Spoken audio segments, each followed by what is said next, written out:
As an iPhone user എനിക്ക് എന്നോട് തന്നെ പുച്ഛം തോന്നിപ്പോയ നിമിഷം. ഈ ഒരു ഫീച്ചർ നിങ്ങൾക്ക് ഇത്രയും കാലം അറിയില്ല എന്നുണ്ടെങ്കിൽ നിങ്ങളുടെ ടൈമൊക്കെ വേസ്റ്റ് ആയിക്കൊണ്ടിരിക്കുകയാണ്. സോ എന്തായാലും ഈ വീഡിയോ നിങ്ങൾക്ക് യൂസ്ഫുൾ ആവണേ ഇപ്പൊ തന്നെ ചാനൽ ഫോളോ ചെയ്ത് വെച്ചോ. ഇതേപോലുള്ള ഇൻഫോർമേറ്റീവ് ആയിട്ടുള്ള കോണ്ടന്റ്സ് എൻ്റെ ചാനലിൽ വരുന്നുണ്ടോ. അതേപോലെ യൂട്യൂബ് ചാനൽ സബ്സ്ക്രൈബ് ചെയ്ത് വെച്ചോ. എന്താ വെച്ചാൽ നമ്മളെല്ലാവരും നമ്മളുടെ ലാപ്പിൽ നിന്നും ഫോണിലേക്ക്, ഐഫോണിലേക്ക് ഇപ്പം നമുക്ക് ആൻഡ്രോയിഡിലേക്ക് വരെ എയർ ഡ്രോപ്പ് ചെയ്യാൻ പറ്റും.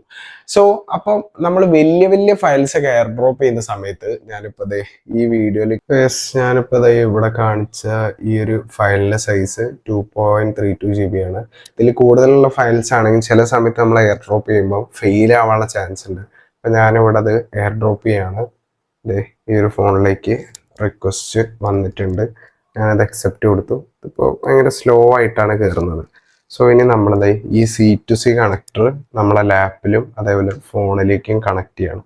അപ്പോൾ നമുക്കിവിടെ ഫസ്റ്റ് ടൈം കണക്ട് ചെയ്യുമ്പോൾ ട്രസ്റ്റ് എന്ന് പറഞ്ഞിട്ടൊരു ഐക്കണ കാണിക്കുക. അത് യെസ് കൊടുത്തു കഴിഞ്ഞാൽ കണ്ടോ, യൂസിങ് വയേർഡ് കണക്ഷൻ എന്ന് പറഞ്ഞിട്ട് സ്പീഡ് ഭയങ്കരമായിട്ട് കൂടി. അപ്പം നിങ്ങൾക്ക് ഈ ഒരു കണക്ഷൻ യൂസ് ചെയ്തിട്ട് ചെയ്യുന്ന സമയത്ത് ഇതിൻ്റെ സ്പീഡ് ഇപ്പോൾ ഇവിടെ നിങ്ങൾക്ക് യൂസിങ് വയേർഡ് കണക്ഷൻ എന്ന് കാണുന്നുണ്ടാവും.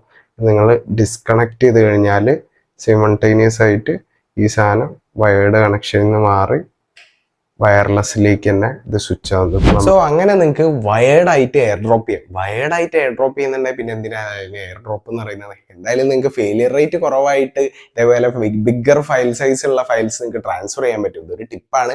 അപ്പം ഈ ഒരു ഹാക്ക് നിങ്ങളെ കോണ്ടന്റ് ക്രിയേറ്റർ ആയിട്ട് അല്ലെങ്കിൽ നിങ്ങൾ വീഡിയോസ് ഒക്കെ ഷൂട്ട് ചെയ്തിട്ട് ഷെയർ ചെയ്യാൻ കഷ്ടപ്പെടുന്ന നിങ്ങളെ ചങ്ങിനൂടെ അയച്ചു കൊടുക്കുക. അപ്പം ഈ ഒരു സിസ്റ്റം നിങ്ങൾ യൂസ്ഫുൾ ആയിട്ട് തോന്നിയിട്ടുണ്ടെങ്കിൽ നിങ്ങൾ എൻ്റെ ചാനൽ ഫോളോ ചെയ്യാനും യൂട്യൂബ് ചാനൽ സബ്സ്ക്രൈബ് ചെയ്ത് വെക്കാനും മറക്കണ്ട.